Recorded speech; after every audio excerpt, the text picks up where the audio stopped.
money, Jordan Belfort. Stacking penny stocks while I'm flipping these birds. Sipping on Ciroc, trip 'em up with the words. I done popped the Molly and I think it's be my third. What is going on, DJ Nation? Kenny Kim here, bringing you another Fantasy Golf Degenerates podcast this week for the Open Championship, one of my favorite events of the year. As usual, I am here with Tyler Tamboline. Tyler, what is up, my friend? What's going on, Kenny? I'm excited, man. I know it's the final major, but it is a good one, like you said. And if we go back to the U.S. Open, I keep flip-flopping. I'm flip-flopping back again because I can. I said that was my favorite. I'm with you. I'm loving this one. I can't wait. Scottish Open got me all fired up. We got the primetime golf, got the best field. We got the best course, 150th anniversary, Tiger. Going to be so much that we talk about here. So it's going to be a great show. Before we get into it, I want to remind everyone very quickly of our sponsor, fantasynational.com. You can head on over to fantasynational.com/FGD. Get yourself 20% off your first payment, whatever it is you choose. Obviously, right now, the best deal would be an annual because that'll get you through till next year, which is all the majors, of course, and the entire golf season. Everything will be here, of course, for the swing season, everything else that's going on in the world of golf. But Kenny, we got to talk about this, man. X-Man coming through, getting another W. The guy won the JP McManus Pro-Am in between the Travelers and then goes out and gets the job done here.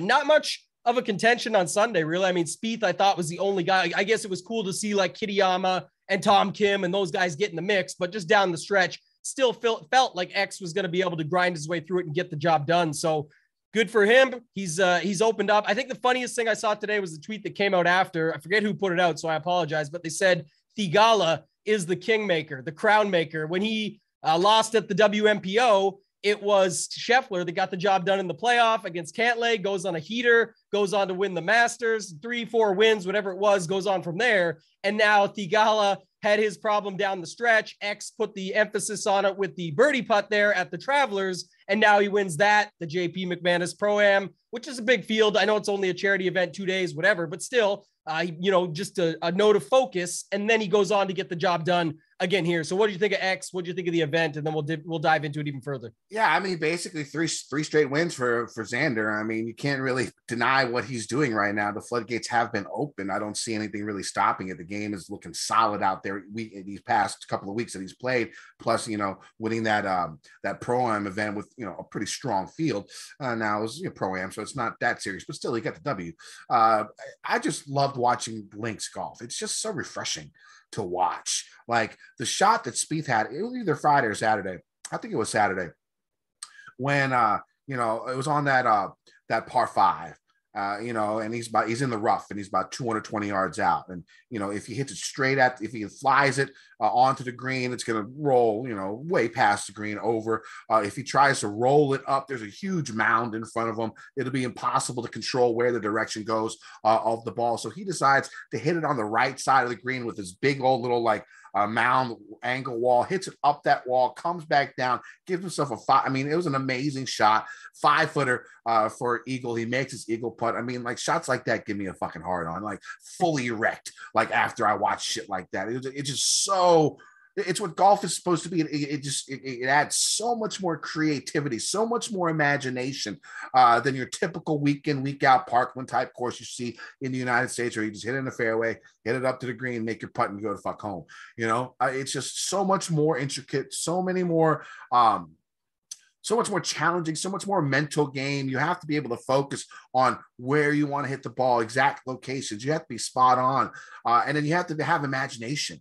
You have to be able to see certain shots, certain rolls that you normally would not see or normally don't even practice on a week in and week out basis. It's such a great way to watch golf. And I'm really looking forward to this week. And the event of the Scottish Open was great. I mean, you saw it with all these top level guys up near the top, but then you had the Kitayamas, you had the Tom Kims, you had the Jamie Donaldsons, you had the Brandon Woos come out. Links golf can sort of bring in those people, not the longest people, not the most elite people. There's going to be a few guys that are going to shock you this week that are high up on the leaderboard at the Open Championship, and that happens every single year.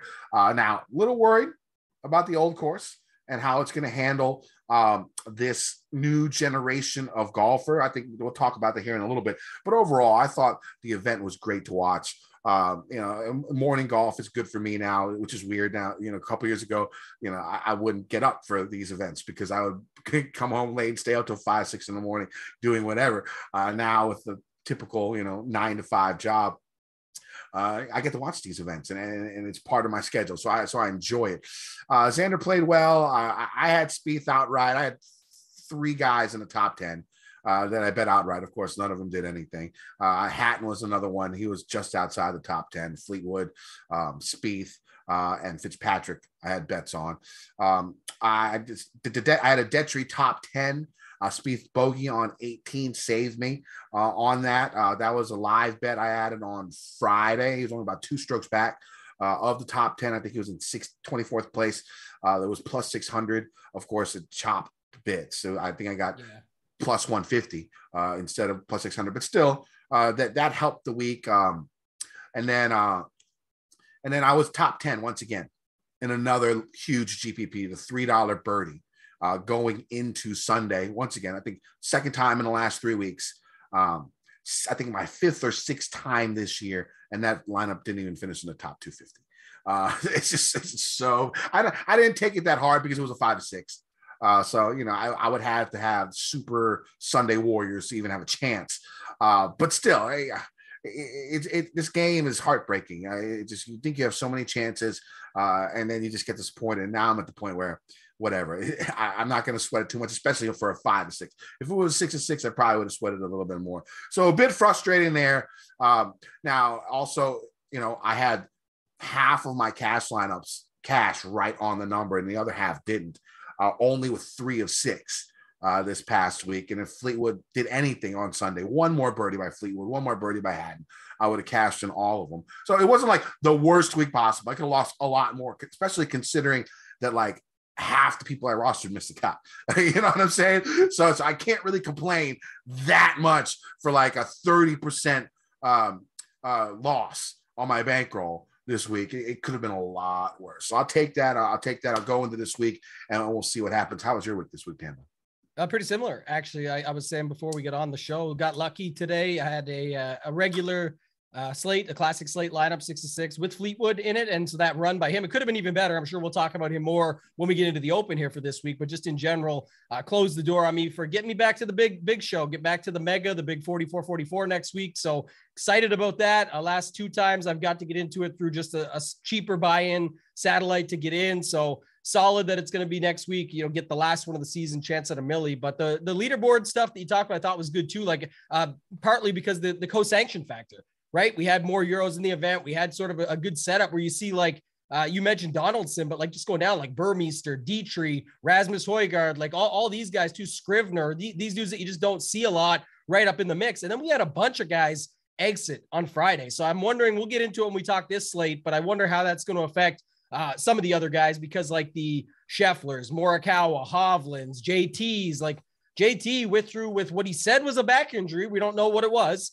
Then comes out and shoots like $1 million over at the Scottish Open, but then he's teeing it up with Tiger, playing a practice round, getting some insight. He said, so maybe Tiger withholding a little more than previous years, he said, because maybe what we're hearing is like the last hurrah for Tiger. I don't know. There was some stuff today talking about maybe a Tiger retirement after the fact. It's all rumors, but we talk enough rumors on here as it is. So we'll see what happens. Obviously you'd probably still play in, the Masters, things like that he can, but what a spot if he goes out and plays this, makes the cut, makes a run, and then just does decide to retire after. Obviously, if he wins, it would be the most incredible thing in golf. I just don't think we're going to see that this week. But other than that, for this past week, the Scottish Open was awesome. Great finish, solid event. And it's just a perfect preview. Like you said, I kind of love it. And also for Showdown, we do the free Showdown shows here on Mayo Media Network on Thursday night and Friday night. And it was so nice to just set where I'm at anyway, especially set your lineups, go to bed. You wake up, they're like 4 hours, 5 hours into the slate, and now you're just sort of seeing if you're going to get a sweat or not. So I kind of liked it from that angle as well. Be a lot of Showdown, big contest, usually the 100K up top ones, like back at the PGA Championship where I won. So I think there's going to be a lot of good tournaments this week that we see. And even for the main slate, there's a lot of great tournaments besides what, people see, obviously the $25 Millie Maker and stuff that are, if you want to play it for entertainment factor or try and grind it, you can. But there's a lot of great $200 single entries, $33 single entries, $5, like 100K up top with a pretty balanced structure. Like there's a lot going on this week, Kenny. So any other final thoughts for the Scottish Open or things that you want to talk about? I mean, not really. It was good. Let's go ahead and do another, since in honor of Xander and his Olympic gold medal. Let's go ahead and do another classic story time with Kenny. They used to say that's all he could win. It's obviously ended now. So lots of guys out there I know are pretty happy. Our friend Nagels Bagels, Andy Lack, those guys. By the way, Andy Lack, love this guy. He's got a great podcast. You guys haven't checked it out. Inside Golf Podcast.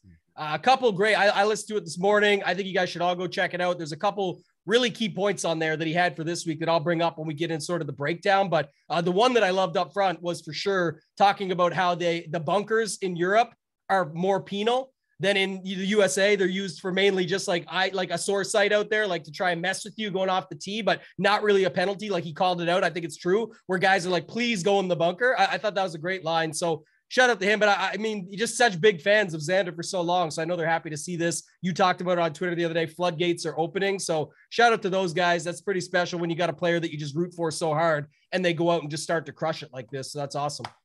All right, so let's do the story time with Kenny. This one's a classic one. This one's an Olympic version for Xander and his gold medal. All right, so it was back, if you guys remember, in 1996, Kerry Strug had just won the Olympic gold medal for the American gymnastics team, doing the balance beam or the palm, whatever, the one where you jump and you hit the thing and you spin in the air. I don't know what that's called. Anyways, she did that with like a broken ankle, whatever, and landed it, and it was like, became an instant American hero. So I actually got to meet her in 1997. I was on a school trip to Disney World for an orchestra concert. I was second chair viola in high school. I was pretty good. And we went there and we went there for a competition. So we're at MGM Studios, and they were just opening the Tower of Terror ride at MGM Studios. And Kerry Strug was the ribbon cutter, basically. She was the ribbon cutter. She opened the ride. We got there the day the ride opened. And so, and here's the thing, like, we were I was teenagers. We were sort of messed up kids. I guess it's not hard to fathom that for me, right? Anyways, so, for the trip, when we got there, we got one wheelchair. And we used it, and everyone sat down in the wheelchair and had some type of different type of disability. Okay. I remember at one point I was basically, what's the thing where you're alive, but you can't really do anything. I forget what the word is. Anyways, that's basically what I was. I just sat in the wheelchair like this and just didn't move and didn't talk and didn't do anything. And we were in the line for, this is sort of a side note. We were in a line for the Muppet 3D Spectacular show. And there were these, when you're in the lines, they have those ramps that go down. So, it makes it easier to go around the lines. And so a buddy of mine was holding catatonic. That's what it was. I was catatonic. Okay. That's what I was acting like. And so, my buddy's, pushing me in the wheelchair, and he's talking to somebody. We're right near the edge of a ramp. He lets go and he keeps talking. He uses his hands to talk. And all of a sudden I start going down this ramp full speed, and I kept my catatonic, image, and I ran into the wall, collapsed. The whole line ran over to help me, like, come help me, and like pick me up. And then all my friends were laughing, and all the people in the line thought they were the worst people in the world. Well, anyways, that's one part of the story. But now we're in the line for the Tower of Terror. And Kerry Strug is up there at the front of the line, greeting people as they walk in and stuff like that. And so my buddy, he was acting like he had a little bit of, okay, again, don't do this, kids. If you listen, it's horrible. It's like what we did. I know that this is a horrible thing we did, but we did it. My buddy acted like he had a Down syndrome. Okay. He's a pretty good actor. He was in the drama. He actually works for the Boston Red Sox right now, if I'm not mistaken. But drama guy, really good actor. He acted like he had Down syndrome, and that he was paralyzed, that he couldn't walk. Okay. And so again, Horrible. I know. I'm sorry. You can look at me bad, but I was 16 years old. Okay. And so, we're in there and she's up there and we're in the line, and my buddy, he's like a huge fan. He's pretending like he's a huge fan of Carrie Strug, right? So like, he keeps shouting her name and stuff like that. And she calls him over and our whole group. And so we take pictures with her, and like, he's telling her in his Down syndrome voice how much he loves her, how much, all this stuff. And like, she gives him a hug and like, she believes him 100%. Right. And all of us are in this picture. We're dying laughing inside, but we can't like break this because we don't want to piss her off. You know what I'm saying? Because we're already too deep in this game. And so, then we, after the pictures and everything else, we get back in line. And then a couple of minutes later, my idiot friend who's in the wheelchair, he starts, and we explained to Carrie, he has Down syndrome, he's paralyzed, like he can't walk and stuff like that. And so, we get back in line and he gets up. And he's like, I can walk. And he starts walking towards Carrie Strug. And I'm not going to say it in his voice, but he said that he can walk because of Carrie Strug. And right there, Carrie knew that, we all busted out laughing. And right there, Carrie knew that we were all bullshitting. And it was a horrible, horrible thing. We get to the line. She actually leaves. She leaves after that. Like, I guess she's embarrassed or whatever. And she's really pissed off. She leaves. We don't get to see her again. Then about... what was it? 2006, 2005, right? We go, I'm dating this girl. I live in Southwest Virginia.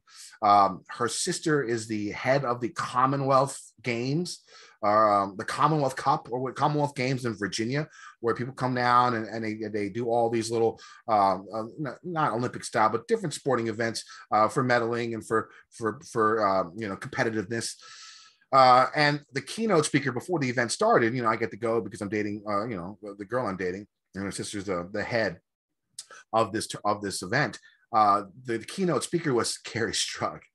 And so she does her little speech, she does her little thing. And then, afterwards, we all do a meet and greet with her, the people that are close, the people that are involved in the competition, and including us because of our relation to the chairman. And she looks at me and gives me an eye, and she remembers who I was. She's like, I know who you are. You were like, she was like, you did that horrible thing at MGM Studios when I was on Tower of Terror. That was the most embarrassing moment like ever for her. She was still pissed. Like 12, 13 years later, 10 years later, still angry, still remembered. I tried to apologize and tell her, that was a long time ago. We were kids, but she was not having it. So that was my Carrie Strug story, an Olympic story. Not the best. Horrible. Not the best. It's horrible. It was horrible. I was a very bad kid. Okay. I mean, that's just the way it is. And so that's the Carrie Strug Olympic story time with Kenny classic right there. So let's move on to the Listener League winner this past week. The winner was Brad 1892 with the Kansas City Chiefs logo. He had 429 points. Started off with Xander Schauffele, of course, the winner, 18% owned. Corey Connors, I think he made the cut. Didn't do very well, 15% owned. Jordan Spieth, of course, finished top 10. Homa, Jordan was 20% owned. Homa was about 17% owned, which is pretty solid. Of course, he finished 16th. Keith Mitchell, Killer Keith, made the cut, 10% owned. Finished in 36th. And Dietrich, 4% owned, finished top 10 and finished in the top 10. What'd you think of the lineup, Tambo? Yeah, I liked it. Two things that stood out. One, the structure of it. So it's Xander, fine. He was going to be a little bit popular. Same with Spieth. So you just started with sort of what he felt were maybe the two best plays, or at least those are the two highest owned. But then you see he did it in a different way, right? 9,900, 3 8K guys and 2 7s. So I really like the setup of the build, just getting unique with some guys that are a little bit popular. And the second thing is just the ownership factor. We'll talk more about it when we get into it for this week. But, last week was really interesting. I think it was 9,000 or 8,900 and up was pretty much every single guy was like 10 to 20%. And I don't think only there was only one person over 20% last week. It was like 20 point 4% or something on the main GPPs and stuff. So knowing that you're going to play some guys that have ownership regardless, this was a good way to set it up. Like one guy at 20 in Spieth, two guys at 17, one at 15, and then Keith Mitchell just over 10. So pretty much right there, close to single digits. And then Dietrich as a way to set yourself up and get unique there. So definitely love that lineup. Got Brad 1892 into the Tournament of Champions, which we'll figure out soon. I'm guessing it's probably going to be probably the St. Jude, maybe the last main event this year with the playoffs going down to 3 events instead of 4. 125 guys. Most of them will play it. I'm sure there will be some that skip, but in general, it's going to be a lot of motivation there. So I think that's the better event to do it at versus the 2 previous. Maybe the Wyndham. I don't know. We'll have to wait and see. But Brad 1892, congrats to you. You're going to be in there. We'll see you in the 3-man as well this week. And then lastly, Kenny, just another shout out. Our guy OG LV Big Blue. Remember last week, 2nd and 5th in this tournament. He comes right back this week. I thought he was going to run away with it today. At one point, he had like 20 PHR more than Brad, and it just didn't work out in the end. I wonder who let him down here. I'm just trying to see. I know Fitz didn't battle at the end. Jordan Smith let him down near the end, and even Spieth kind of bad. But either way, back-to-back weeks went 2nd and 5th last week out of 750 people. And then this week, I know it didn't quite fill, but 2nd place again. So just incredible job to OG there. So shout out to him as well. Yeah, solid. Also, Gore 49er. Who was in our 3-man, crushed us both. Won the 3-man last week. So shout out to him. All right, so let's get to this week. Let's talk about this event. What my favorite event of the year. Let's go ahead and talk Open Championship. The final major of the year is upon us. Best golfers in the world. They're going to head to Scotland for the Open Championship from the historic old course at St. Andrews. This is the 29th time this event has been held here, but never has there been, so much doubt about whether this course can hold up to this new breed of golfer we've seen the last few years.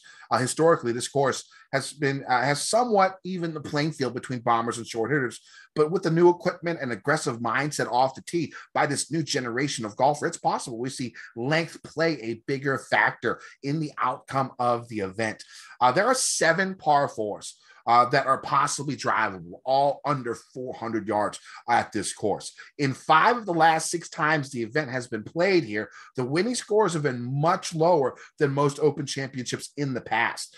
Faldo in 90, he won in -18. Tiger, of course, won in 2000, 2005. He shot -19, -14, respectively. Usti won in 2010 at -16. ZJ won latest in 2015 at -16. I'm sorry, -15.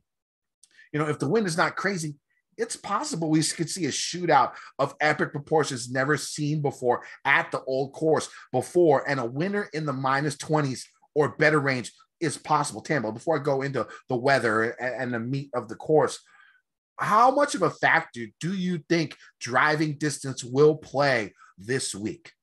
I think it's always something you want, but I do think that was what I was going to say earlier, the other point that I made. So Andy brought up, I talked earlier on his Inside Golf podcast about the bunkers mattering. That's not to do with this take, but the other point that he brought up that I thought was just so accurate, and I'd already seen it on Twitter, even before listening to his podcast, the guys that are there were saying it's dry, it's fast, it's running out. Like it's already set up for that. So I think you're going to see other guys be able to find their way into the mix, right? We've seen it in the past. And then on top of it, I just do worry more about all the conversation around 20 under and 25 under that I'm hearing people mentioning out there. I don't know, man. Is it possible? Sure. Anything can happen. It's golf. We can't doubt some of these things these days because we don't know going into it and we're taking educated guesses and making our best angles at it. Of course it could happen, but I'm just saying in general, you got to think how they're going to set this place up if it's already running out like that. And then we don't even know what the wind is fully going to be yet. It's Sunday, actually. Right now, we're recording this early. I'm used to doing this on Monday with you, Sunday evening. And then you've got all these days leading up till it. I mean, last week, if you waited for the Scottish Open till the very last minute, you'd already sort of seen that it was possible. But if you waited till the very last minute, you pretty much clearly saw that the AM on Thursday was much, much better.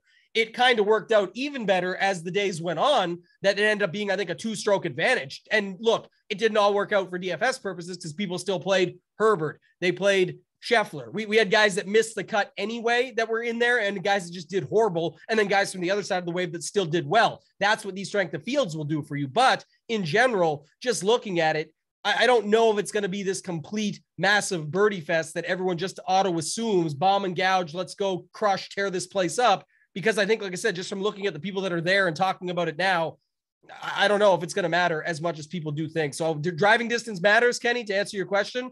But the other thing is, it's kind of like the Masters setup here where, I'm sure you'll talk about it. The Masters trends, it's legit on paper. I'm not denying that. I'm just saying driving distance, guess what? The best players in the world typically drive the ball a long way. The best players in the world typically show up at majors, and the best players in the world, going to the next point, typically show up at Augusta. And that's why, of course, Augusta crosses over with a bunch of courses. When people look at like who finishes in the top at one course versus another, it is oftentimes on the list of guys that do well at courses. We see it all the time, brought up at Genesis, brought up at other courses across the board where it's the same guy. So, I don't know if that helps you or if you have any other thoughts, but that's sort of my take on all of it.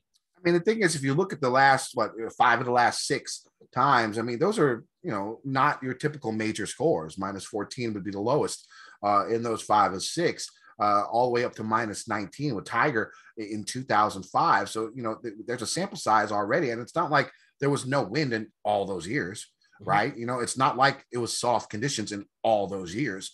I think that, the scoring and the length, here's why I think length is going to help, because it's just a different breed of golfers nowadays. I mean, these guys can carry it like 320 if the wind's correct. Length helps at every course almost. Yeah, I mean, I know, can't say but I'm not a little bit more, but it helps majority of courses. Of course it does. Yeah. But I mean, you think all the bunkers on the longer holes are from 250 to 300 yards off the tee.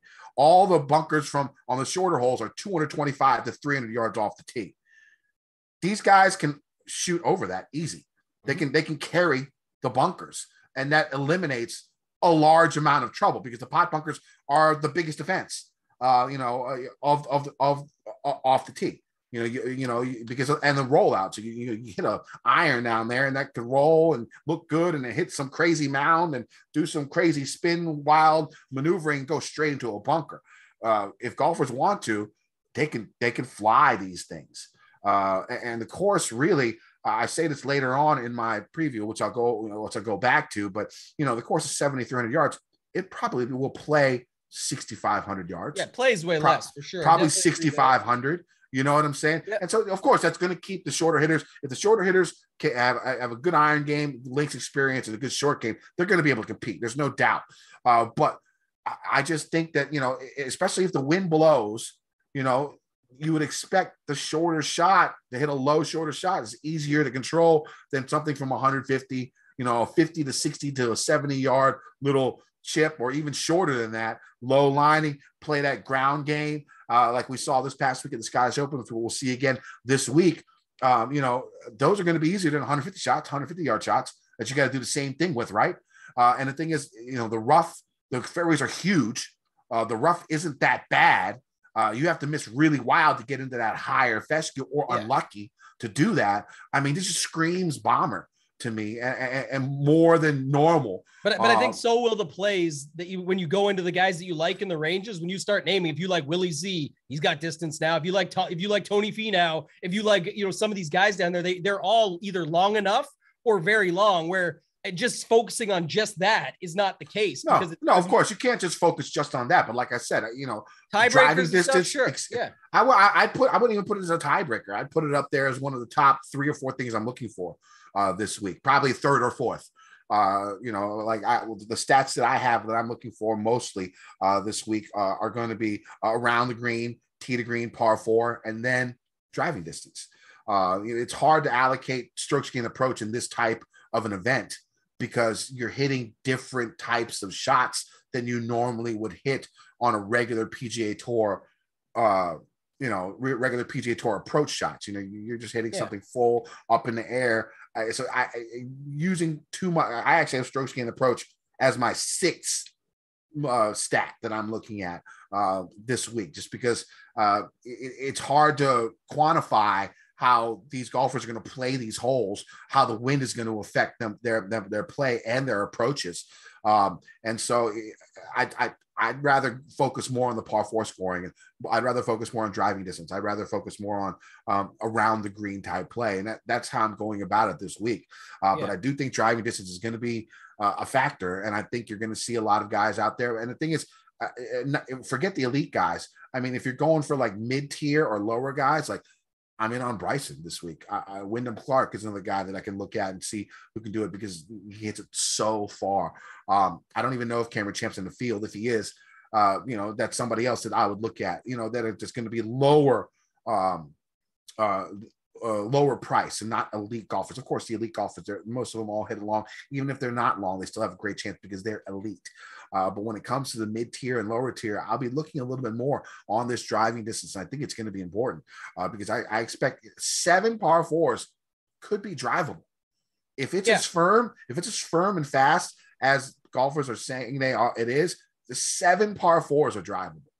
Yeah, I'll let you finish the preview, but before I do, I'll do my part first that you normally flip to me because it adds the last thought on it. It's like that. So you said par 4 scoring, which I'm rating really high. Obviously, there's so many of them out there, but there's my point. So if I look right now at Fantasy National, which we use, fantasynational.com/FGD, and I go to the top 25 guys in par 4 scoring, like 15 of them are in like the top 25 of driving distance or whatever already anyway. And then they also are very good tee to green players in general. They're pretty good scramblers. They get the most opportunities gained. Like they fall within all those categories regardless. Yeah, I think it's harder. I think it's easier. It's harder to differentiate the top of the field because I mean, they're good.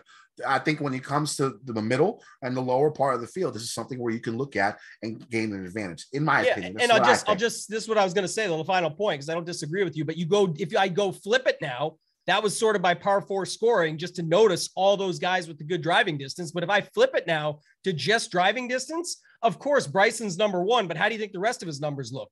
They're horrible, right? You got Wyndham Clark, horrible across the board. Horrible. Ryan Fox, horrible across the board. These guys are bombers, but I think if you focus just on that, you'd be doing a disservice to some of the guys that have all the stats that you want and are required here that also just, by the way, that's where they're that good from, is they happen to bomb it as well. So I wouldn't put it as like the absolute be all end all, but I think you're going to notice that a lot of the guys you're getting after anyway have that as a strength in their game already.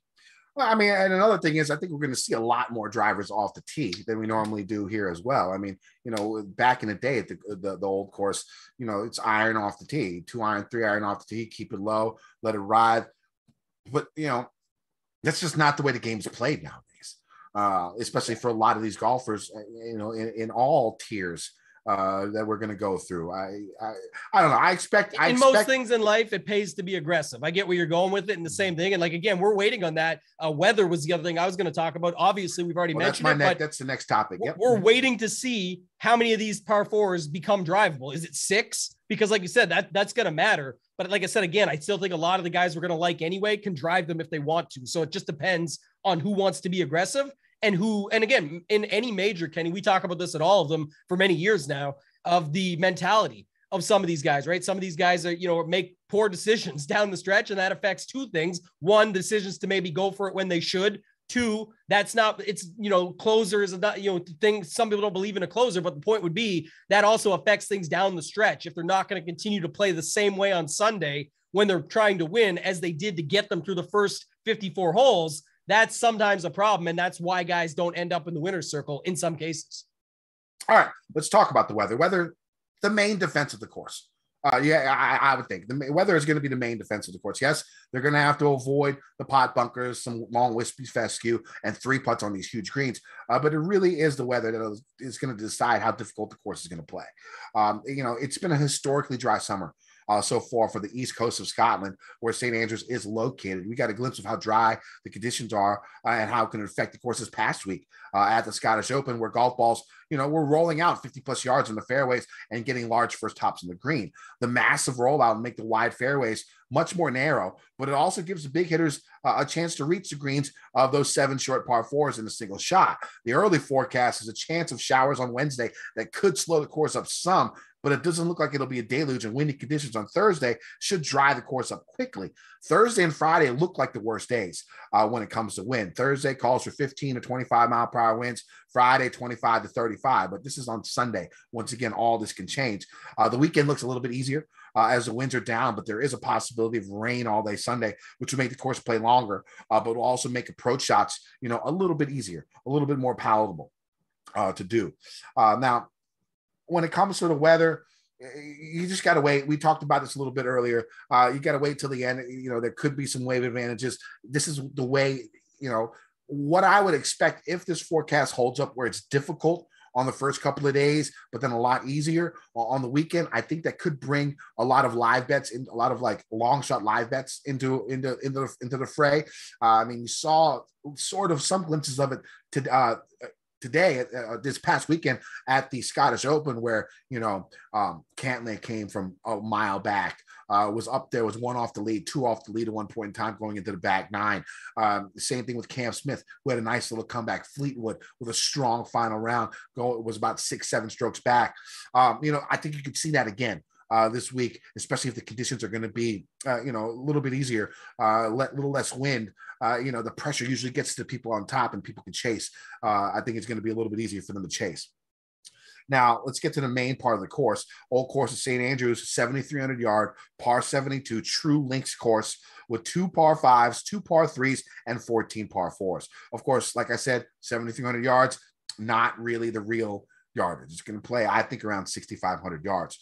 The par 5s are gettable, and there are 7 par 4s under 400 yards, which could be reachable by aggressive players off the tee, depending on the wind. Now, off the tee, golfers will see wide rolling fairways that have massive mounds and undulation. If golfers miss the fairways, they will hope to get a lie in the 2.5-inch rough rather than in a pot bunker. These fairway bunkers are deep, and if the ball rolls too far forward, in them, golfers will have to punch out sideways. Now, most of these fairway bunkers lie around 250 to 300 yards, like I said, from the tee box on longer holes, and 225 to 300 from the tee box on shorter holes. So there will be some golfers who carry this trouble if the wind is in their favor. Again, this is where I think the distance can be an advantage, even more than your typical week. If golfers miss wildly off the tee, there will be some longer wispy fescue to deal with. On approach shots, golfers will see humongous double greens that are elevated and protected by deep pot bunkers. Many of the greens are in the shape of an upside-down bowl, and collection areas with short grass and tight lies will snatch missed approaches. Again, the weather will play a big part in how golfers attack these greens. If there's rain and it softens up the course, you will see more airplay, like a normal event in a normal week. If it stays firm and fast with windy conditions, or if golfers are in the rough a lot, you will see a lot more ground play. That's what we saw this past week at the Scottish Open. Lower ball flight and rely on the firmness of the fairways and greens to get the ball to the pin. This is where imagination, creativity, all that stuff, links experience really comes into play, especially if we get these, firm conditions and there's not that much rain. And it doesn't matter if you're hitting from 50 yards or 150 yards. Those are going to be the type of shots that you need to hit, those low running little shots. And, if you're not comfortable with that, or you haven't done that too much in your career, it's not really easy to do, to just come out there, unless you're Tom Kim this past week, who never played a links course in his life and goes out there and comes in top 3. That's going to be a rarity. Okay. You're not going to see that often. There will be some, but it's going to be rare. Now, these fescue bent pole blended greens are massive with mounds, elevation changes, and undulation. There will be a lot of longer putts, and many times golfers will need to make 10 to 15 footers, for birdie, 5 to 10 footers for par. Is going to be that range is where I'm going to be looking, 5 to 10, 10 to 15 foot. Those types of putting stats, something I'll be looking at this week. 3-putt avoidance, and putting is going to be important as well because of how large these greens are. So basically what I'm looking for in golfers this week are good links experience, good form, solid short game to go along with the putting stats I just mentioned. And also I'll be favoring longer hitters. But again, I wouldn't rule out shorter hitters with a good iron and good short games. I know you already spoke about what you're looking for, but anything else you want to add, Tambo? No, I think that was good. Like everything you talked about, we're sort of on the same page. At least, again, we are still on the same page. Just we're going to see it as we get through the ranges. Obviously, doing the research or pre-search, if you will, going into this, I've definitely seen it as we go through, but like every range that the guys you like, a lot of them are just going to have that associated with them. Where I was talking tiebreaker, I will clarify, like just one example is like, if you have like a Chris Kirk at 6,800 and he looks really good in the model, but he doesn't have the distance, and you have somebody else right there above or below that has the distance and similar numbers, but not the total rating across the board, maybe that's where you would slide to that guy instead and just say, look, if I'm already going these other 5 guys and they all have distance as is. But, two more quick points, and then we'll go into the tiers. One, don't forget, too, was reminded by Mayo when we did the show on Saturday, the DraftKings show that myself, Raza, and him did, talking about everyone goes off 1. Right. So you're going to have little pockets of, watching that weather and finding out for draws. It's not really just like an AM PM. It's kind of like what pocket do they go on often on either side in each day. So I think that's something to keep in mind. Yeah. Just like that Stenson Phil battle. I mean, there was like a 2-hour window where you played the first couple of days where it was money. And Stenson and Spieth were in that 2-hour window, and that's why they were so far ahead of everyone. Stenson and Lefty, and they were in Lefty. That's right. And then, but it was funny you said that because that's exactly like it is. You like stacked that window. Of course, you got lineups with both of them together, and you needed that because the position placement points and the fact that they just ran away with it completely and did all the scoring because they literally were. So if you're looking at waves, you can't really look at. You can't. There's no AM PM. You have to look at like exactly what you're saying. Pockets of time. Pockets of tee times. That's a big one. And then lastly, just before we get into the tiers, I want to remind everyone of the contest, Kenny, because we already talked about sort of stats and things like that. But the contest wise, we're going to announce the winners tomorrow on our Twitter. So at FG Degenerates on Twitter, you can go there. We'll be posting the 2 winners, and then I'll get in contact with them. It's going to be 4 $25 tickets each to each of the winners. So $200 total. We're taking them from the reviews, the YouTube comments, the sections there. We're going to pick the 2 winners at random this evening. We'll have those there. But again, keep in mind with the show, we still have a few to go for the season, obviously, 6 or 7 of them, I believe. So subscribe for the channel here on Mayo Media Network. Of course, go on to Apple Podcasts, rate, review, major season, right? So it helps us out a ton. We've got a bunch from you guys. Thanks for putting your DK usernames, things like that. We're going to continue the contest and stuff going on throughout. So it starts there. Anybody who supports us there, it's free to do, takes 30 seconds. We're going to try and give back to those people first. So we definitely appreciate that. That's all I got though, Kenny. We can get right into these tiers, man, and start talking about it. It's going to be a fun week. Definitely, we're in contract negotiations for this next year, so make sure you go ahead and put those reviews in. Help us out. Help my ass earn an extra $1 or $2 that I'm going to lose on DraftKings. Basically, is what it's going to come down to. All right, so let's get to these tiers. Let's start in the 10K range. We got Spieth all the way up to Rory. Where you going this week, Tambo? Ooh, this is the toughest range right now for sure. I mean, you look at it, and obviously Rory. So funny enough, too, I go back every major before we do this, Kenny. We look at the season preview we did, and for this year, from way back when before the season started, I had Rory. You had DJ. We'll talk about DJ later, but Rory just continues to look solid. The form is definitely good. I forgot too, back in 2015, he had to miss because he had an ankle injury, so he didn't actually get to play here in 2015. He was laid up. But I do remember, just thinking about how good it was going to be for him then. And I still think the same thing now. We've thought it for quite some time. So Rory will be popular, and that's okay. Like I said, everyone's going to be somewhat popular. I think Rory will stand out at this top range, but there is ways to get different with Rory. You can go with Rory and skip the 9K range would be one way to do it. I think that's an interesting thing that you can do this week. And then other than that, I just think you can look at some of the other guys below him and build in sets, right? If you want to have Rory in 30% of your lineups, you can do that and then not use them in the others and maybe do some balance builds or however you want to do it. Again, we're going to have to wait to see weather too, but up front on the surface, Rory, Rahm, people will say it. I know my guy, Big T, will come at me and say, just keep playing him if you want to lose money. That has been a common theme. But again, it's funny. If you go look, it's just like the same thing over and over with Rahm. A bad result this week, but people said that at the US Open. Is 12th good enough at 10-8? No, but he still just did his thing and shows up. The Memorial, they said it, 10th, still shows up. Mexico Open, he got flack for probably good reason, but it's, it was a birdie fest still. And for the most part, it's like he still won. He did what he was supposed to do and won the event. It just, he didn't win it by 6 or 7 handily. He had to sort of struggle down the stretch to get that W. So I don't know. It's just tough with Jon Rahm, but at 10-8, I definitely have interest. And then the other guy I have interest in is Justin Thomas. It's just, we'll have to wait and see how ownership looks. I know that Scotty Scheffler and Morikawa are likely to come in lower in this range. Spieth will always get ownership, but with JT, I don't know what's going on, man. He had the back injury that he cited at the Travelers, had a WD. He shoots $1 million over at the Scottish Open.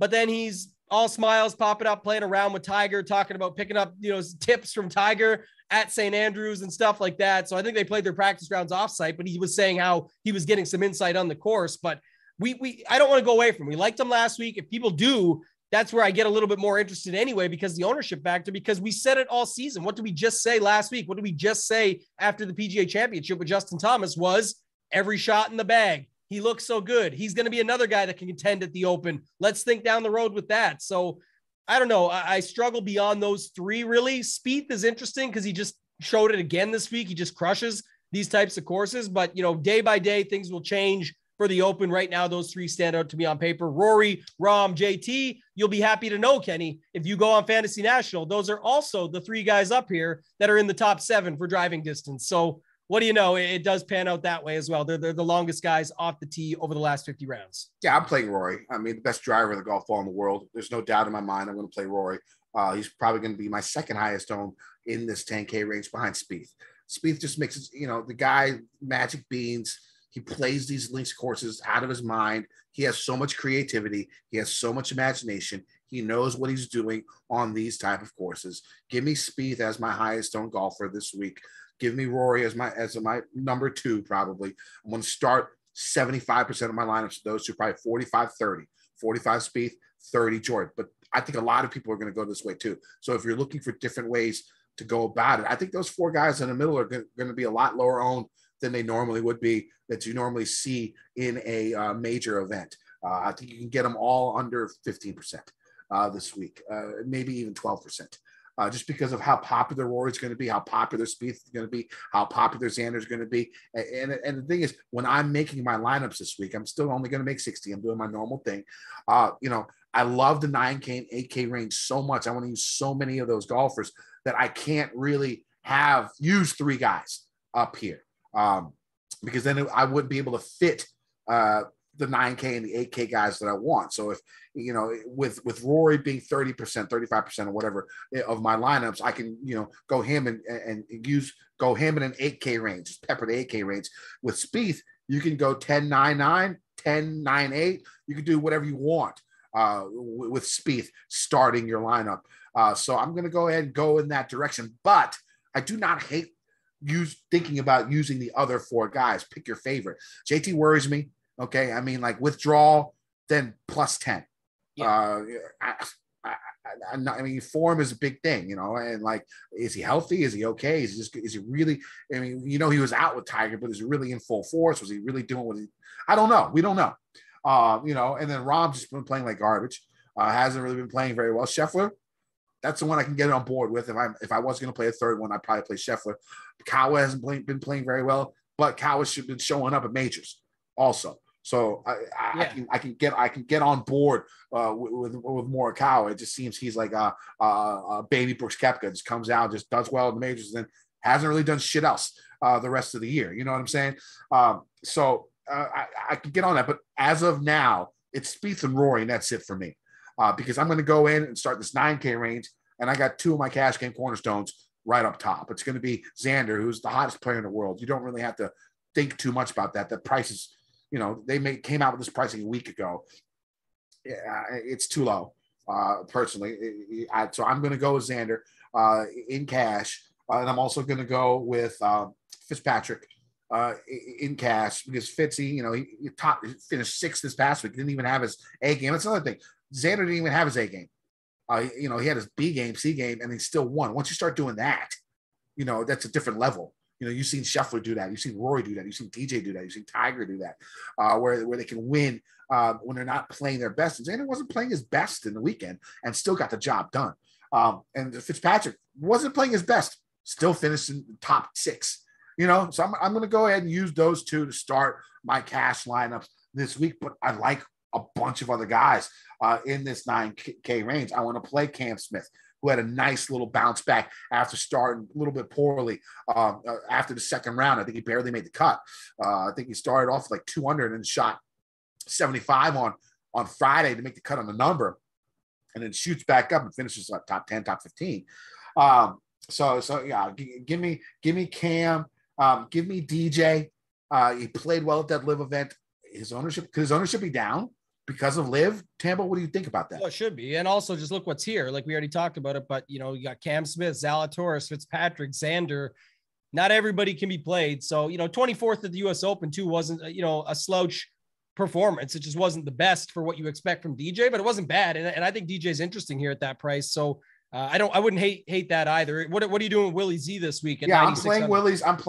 I'm playing Cantlay. You know what I'm saying? And so, the thing is, I'm playing a bunch of these guys in the 9K range. If I added one more person in the 10K range, I wouldn't be able to do it.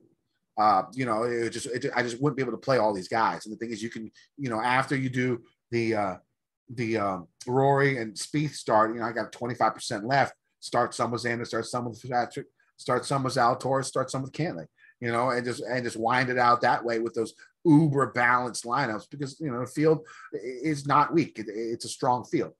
So where are you going in this 9K range? Yeah, I'm going to bring up three things real quick. One is definitely this week. I did it last week and almost to full success. It was very close. Mito crushed me last week. He had a 15-shot swing to miss the cut. Obviously, the weather didn't help, but I'm just saying in general, that hurt me. But what I did last week, Ken, I talked about it on the Wednesday premium show at Run Pure, talk about it here now because I'm going to carry it over to this week. But I played more guys in this 9K and above range than normal instead of taking stands up top, because I'll tell you in a second why. I'll give you a perfect example. But it was hard to figure out these 2v2s. There's so many good ones. So I was okay with some stances up here where I was just way overweight on some and underweight on others. But where I really took my big stands last week was going overweight on guys in the 7K range that I thought were underpriced, or Kim. Right, with Tom Kim. I talked about him on the Mayo show. I really liked him at his price tag for a top 20. I thought he was a good play. And so I went overweight. I just took my stands down low versus usually throughout the season, I'll take more stands up top. And then I want to play like 10 guys in the 7K range, 5 or 6 guys in the 6K range. So I'm just flip-flopping it a little bit. I'll give you an example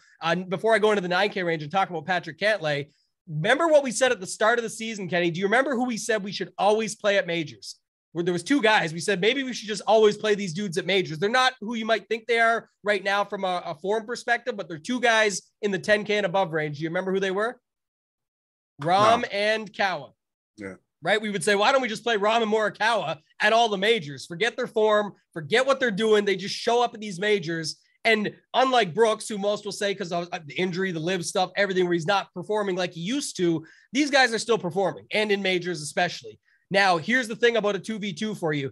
Guess who is the exact same price? Every single lineup you build this week that could be Rahm and Kawa is with Rory and Spieth, or which for exact money, or Rory and Xander. So how many lineups do you think will have Rory Spieth or Rory Xander versus will be Rahm and Morikawa? Obviously a bunch more, where I think that's just a very unique way to still get 2 elite golfers that don't seem to worry about form coming into majors. It would help, of course. It's not like they've been, the worst golfers in the world. They just haven't been themselves, so to speak. So just a little note there where like I said, I wanted to talk about that right quick up top. Going into this 9K range, obviously you can't go wrong with Xander, like you talked about, Fitzpatrick, 2 of those guys. I got no problem even starting with those 2, like with your cash game where you're talking that. But one interesting note on Cantlay, Justin Ray had brought it up today, and sometimes he does tweets and then doesn't finish them. Or what I think, most people that are watching or reading the tweet would want him to finish. And he said, Cantlay's performance coming into majors, another top 5 or whatever. And he talked about it before the last one, before the one before that. He did not have it before the Masters this past year, but before that, he missed the cut at the Players. He was 15th at the Genesis, 3rd at the Pro-Am, and 2nd at the Amex, 1 at the Zozo before the Masters in 2020. So little things where Cantlay does kind of peak before all the majors. He won the Memorial, then came 15th at the US Open. He won, or not won, sorry. He got 9th, 4th, and 2nd before the Players, and then missed the cut at the Players. He got 2nd at the RBC Heritage, then missed the cut at the PGA Championship, and then got 3rd at the Memorial and got 14th at the US Open. So it's funny. Go ahead. We all know he's not great at majors, but at some point in time, it's going to have to click for him at one of these big events. It should. I'm saying he's literally the week before. The 15th at the U.S. Open was a good stepping stone to maybe get it, because a lot of, if you look at some stats, some trends of the Open Championship of all majors, even recently, the previous major finish has been a pretty big telling thing. I think before Fitz won, I think he was top 10 at the PGA, if I'm not mistaken, right? And there's more of those as you look through the past major winners of how they've done in the previous major that they played, and that's a good little sign for Cantlay because everyone knows he's been struggling in major. So usually I wouldn't play Cantlay at a major, but I have a feeling that things might turn around for him. He's too much talent for it to not. Yeah, I still have interest for sure. Like I said, you were right about that. It just was funny of a, sort of a tidbit or a note that the sample size has been this big where it just continuously keeps happening. But like you said, it should click at one point. The thing is now, I wonder if because of today's result, we do end up seeing some more steam there. So I'm still going to be in on Cam Smith a lot. I like him. He makes birdies. He can find his way throughout. There's scoring opportunities there. He did not play good at all this week and still finished with a decent finish there. So I don't mind going back to a guy like him. Obviously, we talk about Magic Bean's creativity, all of those factors. So I think that stands out. Shane Lowry, for similar reasons. Again, I'm not sure how popular he'll be. Liked your call on DJ there. I think that's interesting. But then even going back, Kenny, you just talked about it, the U.S. Open, bring that into play for a second, not because of a course comp or anything like that, but just performance, recent major performance. You still have Willie Z, second, Hideki. I'm talking just this range, right? Hideki up there. But then you talk about some of the other guys. Xander from this range was the same as Cantlay. Cantlay, obviously, who we just talked about. DJ not far behind in 24th, but then up at the top, you had Rory, Morikawa, Scheffler. Like, obviously, it's all the dudes we would expect. So, again, it kind of ties in with that driving distance theory where a lot of these guys, there is that form as well. So it's more about who you're not playing in the range. Did you have any thoughts on like Hovland at the bottom or Matsuyama? I was more curious on those guys at 9 and 9,100 with some of the other guys in this range.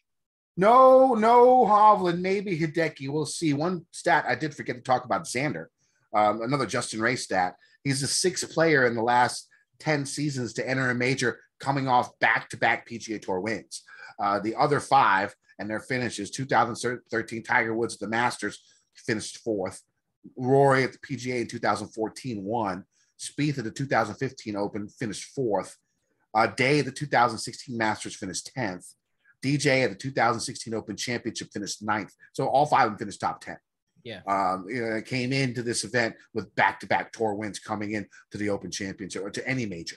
So Xander, it's another reason why I have Xander in cash, and I expect him to be the highest owned golfer in the field. Probably. I don't see why he wouldn't be. So of course I'll have him in cash, and I'll probably, even at 20%, I'll probably be underweight on him when it comes to GPPs. All right. So let's move to this 8K range. Again, I love this 8K range. I had a tough time going with my third cash game cornerstone. It's either going to be Finau or Fleetwood. I like both. I'm going with guys who played this past week that we know that had some practice on some links, real competitive practice. So all four of my cash game cornerstones, and quite possibly all six of my cash plays that I play in my single lineup will have played the Scottish Open. I'm going Fleetwood as my third cash game cornerstone. Links course, he plays it well. Good Links experience. Has played well at the Open Championship before. So I'll go ahead and take that from him. Give me a top 15. Give me a top 10, top 20 from Fleetwood and cash. I'll be 100% cool with that. Other guys that I do like. Finau, of course, like I just said, really good Open Championship numbers. He's finished well, bunch of top 15s, top 10s at the Open Championship. His form is looking really good coming in there after he had a little bit of a lull. It's come back up. So give me Tony Finau. The one guy I think I'm going to play Usti up top. Again, I'm hoping for lower ownership because of Liv. The guy was like, he won in 2010. He was in the playoff in 2015. The motherfucker loves the old course. He played decent at the last Liv event. I got no problem with Usti. I like Sam Burns.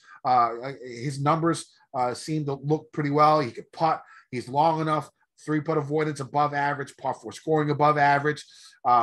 Good from 5 to 10 feet putting, above average from 10 to 15 feet. I like Burns. So I like a lot of these guys. That's why I can't go too high on those 10K guys. I got to start with Spieth on most of them and start in the 9K range for 70% of them to be able to fit all these guys I want to play. And I guess my one surprise will be that guy I'm going to be tremendously overweight on is going to be Bryson. He played decent at the last Live event. He looks healthy.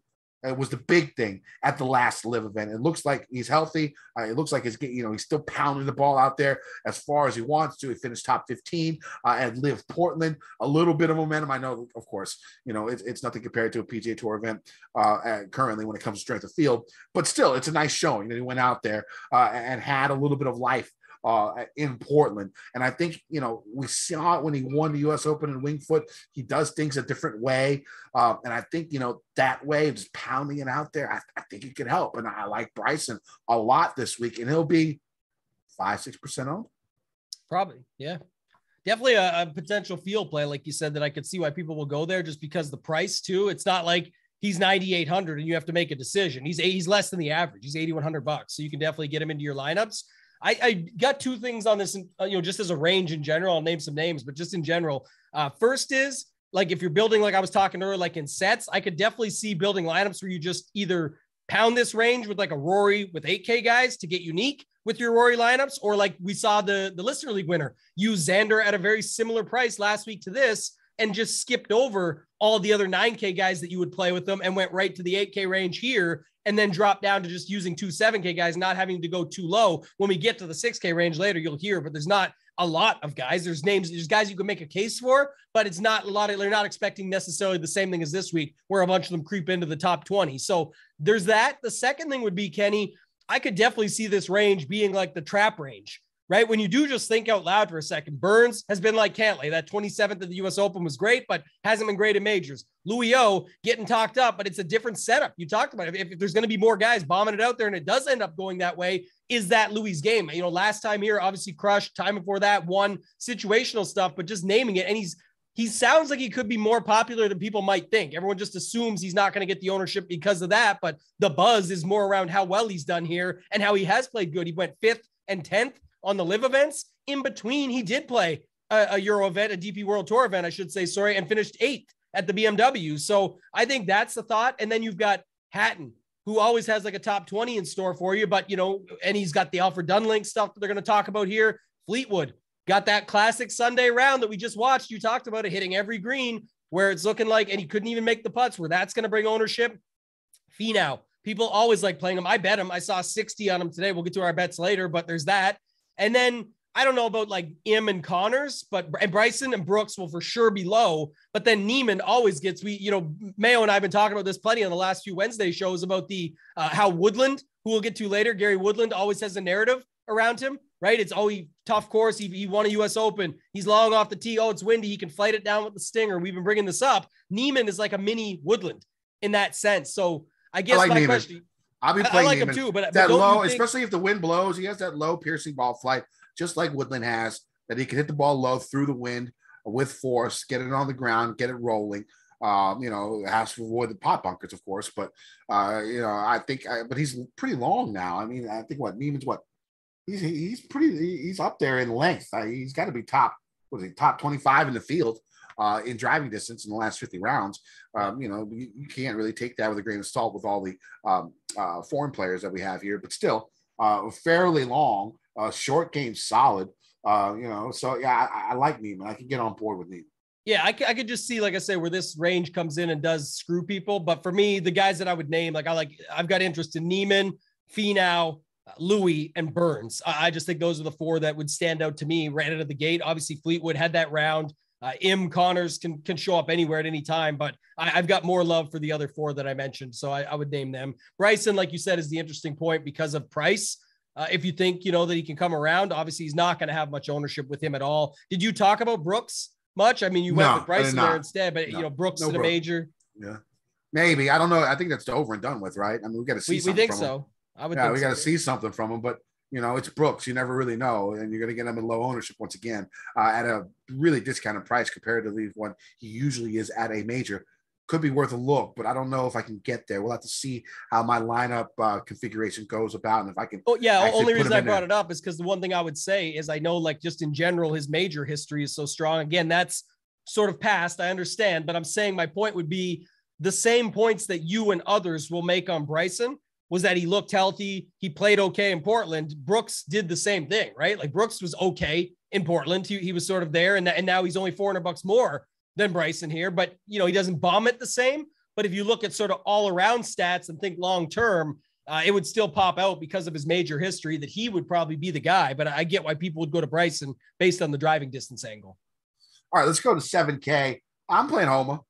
I mean, the guy's out there grinding, playing 36 holes in a day, on Friday, playing 18 at the Renaissance. I don't even know how you pronounce it. Renaissance Club. And then he goes and plays. It's not Renaissance. Berwick, that's not how you pronounce it. You pronounce it Renaissance or some shit like that. That's what they're calling it the whole week. But anyways, that club, yeah, I mean, he was out there and then he played some other course close by, trying to get as much links feel as he could. He played pretty well other than Sunday. So I can get with Homa. The form is there. I'll go back to McIntyre. He hurt me. He was in the lineup that went 5 or 6. That was in the top 10. Going into Sunday. So that hurt me, but I can go back to the hefty European lefty out there for him. A guy, another familiar with those conditions, familiar with links. You're not going to get the stats that you want from him, but you got to go with feel sometimes, especially when it comes to these players you don't see week in and week out. One guy that interests me, Cameron Young. What are you doing with Cameron? Because stats-wise, it seems like everything fits, but I don't know. I mean, he's a Texas guy, right?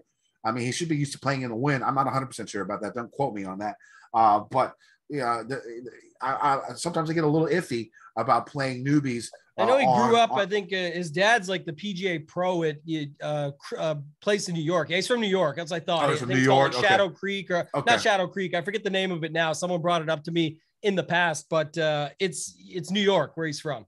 Okay, didn't he go to school somewhere? Maybe he didn't go to school. Wake Forest. We went with Willie Z. I was wrong about that. But anyways, numbers wise, I mean, like it just seems like tee to green is top 10, birdies he's top 10, par 4 scoring is top 10, driving distance he's top 10. Putting from 5 to 10 feet, he's top 15. The numbers are there. I just never seen him play a links course, so I'm a little iffy about that. But I think I'll still take the risk at a $7,800 price because I'm not the biggest fan of the 7K range when it comes down to it. I mean, other guys that I'm looking at down here, I mean, if I'm going to, I don't know.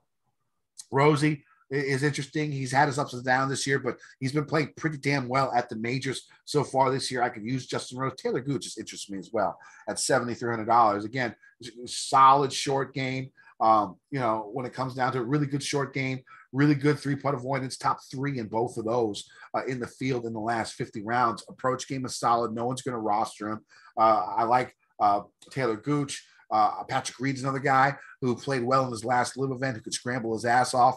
You don't have to worry about too much of his drivers going too wild as long as he avoids those pot bunkers. So I can go with Patrick Reed, Ziedenhout, another guy down here who played well in the top 20 at the Scottish Open. I can get behind second the week before at the John Deere, coming in good form. I'll take that. He's played on the European Tour. He's used to these links type courses. I like Ziedenhout down here. And Jordan Smith is going to be my final cash game cornerstone. A really good showing this past week, except for Sunday. He failed a little bit. 7 straight top 25s. And 2 of them have been on links courses, the Dutch Open and this past week at the Scottish Open. And one of them has been an elite field with the Scottish Open this past week. And he was up there, contending until Sunday. 7 straight top 25s, 2 on links courses, 1 in an elite field at $7,200. Give me him as my cheapest cash game cornerstone. So my cash game cornerstones this week are going to be Xander at 99, Fitzy at 98, Fleetwood at 87, 86. What is he? Fleetwood is 86. And then Jordan Smith at 72 still leaves like 14-6, 14-7 left to fill out the rest of your lineups. Other guys, I mean, I'll play Woodland. I'll play Fox down here as well. Varner is, I want to know why he withdrew. He looks like he could do well in these type of events. He won that event in Saudi Arabia with all the wind. He won the Aussie Open with all the wind. Maybe I can get behind a little bit of Varner, but I'm a little bit worried about his WD. What about you in the 7K range? Yeah, just like you said, this is where I'm going to take some stands, I think. But just off the top, right out of the gate, some of the guys up top, like Adam Scott. Just a great open history. Another guy we've talked about it. Look, we don't love him in the strong fields. It might only be a top 30 or better, but at 7,700, that's cheap. So I can fit him into the lineups. Again, don't know a lot about what he's been up to lately, but I think that's just an interesting case to go to someone like him. Homa, you already talked about it, just out there grinding. The Cameron Young, it was Sleepy Hollow, by the way. I was going to say, and someone told me it's like a super hard course. And that's the thing, though. The sentiment on him is just out the window because since that 82 or whatever it was at Memorial, I forget what that final round was, he's just gone downhill. But, can he find his way back here and find his way up to the top of the board at 7,800? And I think way less than normal will be on him. The stats look pretty good otherwise with them. So he's an interesting case. Other guys that I like, Paul Casey, newest member of Team Crushers with your boy Bryson. He could go back. 7,500. He hasn't played. We haven't seen it, but I was taking chances on him when I expected him to WD because of his talent levels and what he can do. So at 7,500, see what we do there. I think he's interesting. Seamus Power was Power's interesting. I like Power. Power's Definitely interesting this week.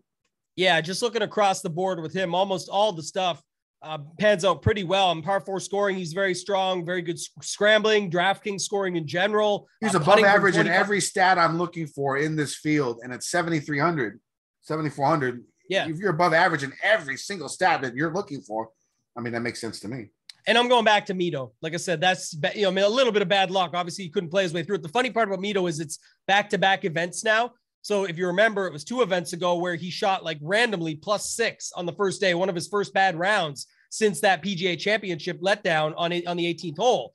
Then he battled back the next day to almost make the cut, hit the number, and then the number moved. So it was like, that sucks for Mito. He's back again. Now this time shoots 4 under, goes out in the higher winds and just couldn't battle through it. It happens, but we'll have to see. Again, this is all depend on where weather pans out, things like that. I'm going to definitely take that into consideration, but I definitely like Mito, assuming everything's good. So I think he's a good play down here. You mentioned Jordan Smith. I was told, just to follow up on your Varner piece, Mayo mentioned it yesterday, that he got word that Varner actually went out and played more courses in Ireland instead of grinding the Scottish Open. So he just said, I'm going to practice some more courses while I'm out here. Maybe he played around with Tiger, who knows. Didn't hear anything on it, so I don't think so, but we'll have to see if anything else comes out. But yeah, he went out and played more golf is what I was told. So assuming we get news he's healthy, I actually think he's interesting with you. Go back to the well like Mito on Keegan Bradley. And then the 2 at the bottom, you talked a little bit, you mentioned Woodland. We talked about him earlier at 7,100. I think he's a fine play, but Willett keeps popping up in all the trends. He pops up in all the angles, the past history, the Alfred Dunhill, like all this stuff that you can see him go into. And then you look at him, and he's an even 7,000. The stats are so-so. Hasn't done much lately, but 28th at the RBC Canadian. I didn't check his overseas or anything like that. I can pull that up, but I just think in general at 7,000, if you wanted to round your lineups out with him, I don't think it would absolutely kill you. Didn't play well at the Scottish, obviously missed the cut, but even beyond that, not too much to talk about. It's more of a history and just what he's done, right? He was 12th at the Masters too, so that's something. I think we talked about it yesterday. I'm just going to pull it up quick while you're looking through the 6K range. Yeah, open history, 6th, 24th, 76th, 53rd are no good, but then 6th, miscut, and a 15th. So yeah, I like Willett. I like Willett. I think another person is going to become low 7K that is not there yet, Kitayama. I would guess that he would be around 7,100, 7,200, 7,000, right around that range as well. He's someone to look at once DK adds him to the pricing ranges and stuff like that after his second place finish today at the Scottish Open. Another guy that you can put a possibility on because he has I think he has 2 DP World Tour wins. He knows how to play there. He's been over there. You saw his links prowess this past week at the Scottish Open. I can get on board with him at 7,100. I have no problem with that. Let's keep going even more into the 6K range. I'll give Lucas Herbert another try. Again, good track record on links type courses. He missed a cut by 1 this past week. Really hurt me. He was in my cash lineup. He was one of my cornerstones last week, and he went 5 over on his last 5 holes to miss the cut by 1 on Friday. So I give him a pass. Those last 3 holes on the front 9 and back 9 at the Renaissance Club, really were tough, and he did not play him well at all. I think he was like 8 over or something, 9 over. On those 6 holes, on those 10 holes, the last 4 or 5 holes on the last 3, on the last 9, on each 9. But I could go back to him. I'll go a little Killer Keith Mitchell, nice little decent performance past week at the Scottish Open. He's long enough, really good putter from 10 to 15 feet, which again, I think will be very, very important. Makes a ton of birdies. I can go with him. Audrey Arnaus, again, another guy, European Tour, played well this past week. Links experience, I can get on board with him. Going down a little bit more, Pablo Larrazabal, again, another guy familiar with it. Top 10 in the DP in a race to Dubai right now. I can get on board with him. Thurston, where is he? Thurston, what's his name? Thurston Lawrence. Thurston Lawrence Howell the third. Lawrence, not Florence.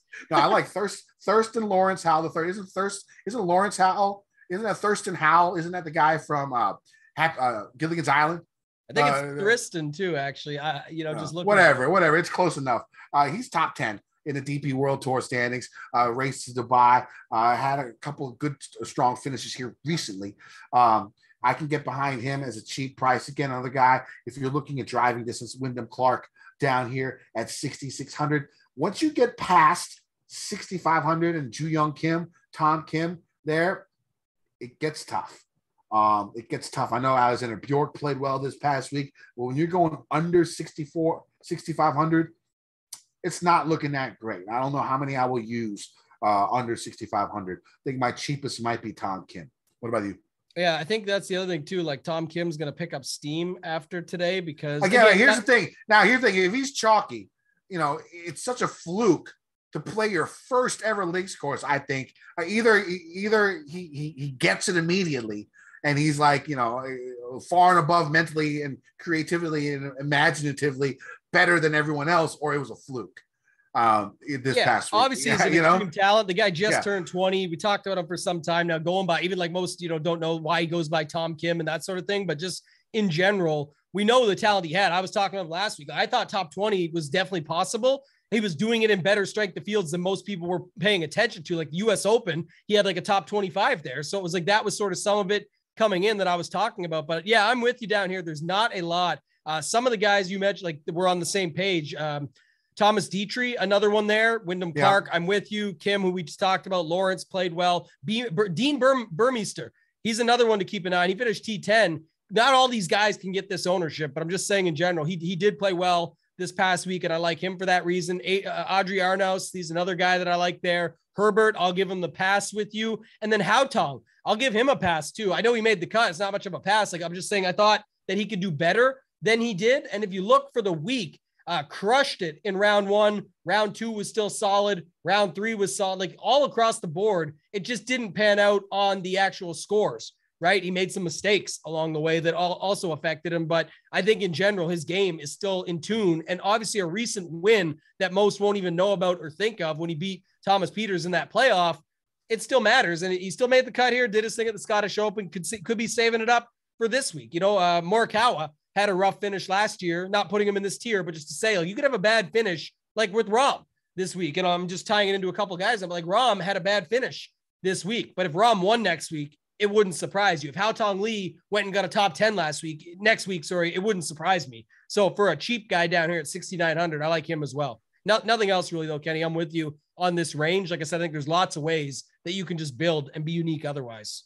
All right, so let's get the bets for this week. I got a bunch. I might have went a little bit overboard this week, but it's one of my favorite. It's major week. I go a little bit more. So this week I got Xander 14-1, Spieth 16-1,